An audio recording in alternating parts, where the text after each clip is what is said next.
Ambulance को पछपटू धक्का देला माटी बोझई डंफर रोगी गुरुतर धक्का देवा परे माटी बोझई मारिला चंपट। सूचना अनुसार पश्चिमबंग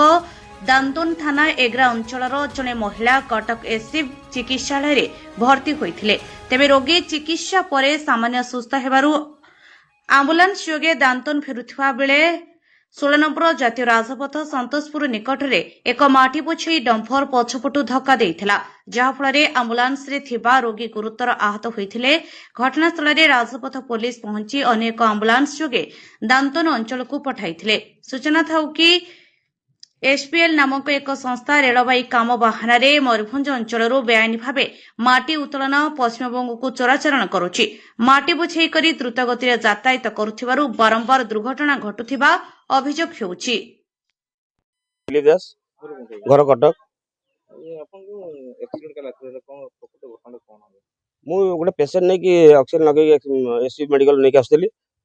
राजघाट ब्रिज पाखे गाड़ी साइड कर पचारि माने जीवाई रास्ताटा बोली बेंगल से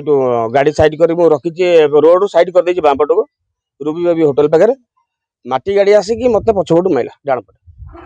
मु गाड़ी भितर अच्छी कि बाहरी मैंने डोर टिप्पर ना डंफर से गाड़टा से तो गाड़टा मुझे जापारे ना से तो सडन मारिगला मुंडा किसी कम करा ना पेसेंट डाण पटे मुझे डाण पटे मारिक पूरा पछटा बेकार करदेला घोषा ना गाड़टा से लोक भरबार से जो पाखे थे उठी आसला गाड़ी अटकैले गाड़ी रहा गाड़ी ड्राइवर ओल्ल आसिले सब कथा भितर गाड़ी पछु बैक कर गाड़ी पड़ेगा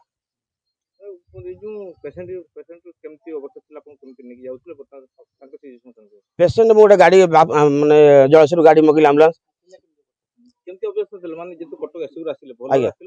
नहीं भल रास्ते ऑक्सीजन लगे मुझे आनी ऑक्सीजन लेवल कम थी ऑक्सीजन लगे आनी से घर भी ऑक्सीजन व्यवस्था कर डॉक्टर कहले रखनी तुम घर को नहीं जा से आमको जब कहले आम तो प्राइवेट आंबुलांस वाला आमको जहाँ मिलला आम धरिकी आम आसिलु आमको डॉक्यूमेंट देखेले जो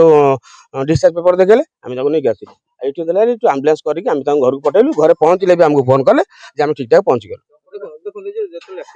आज्ञा ना ना सेमती किसी ना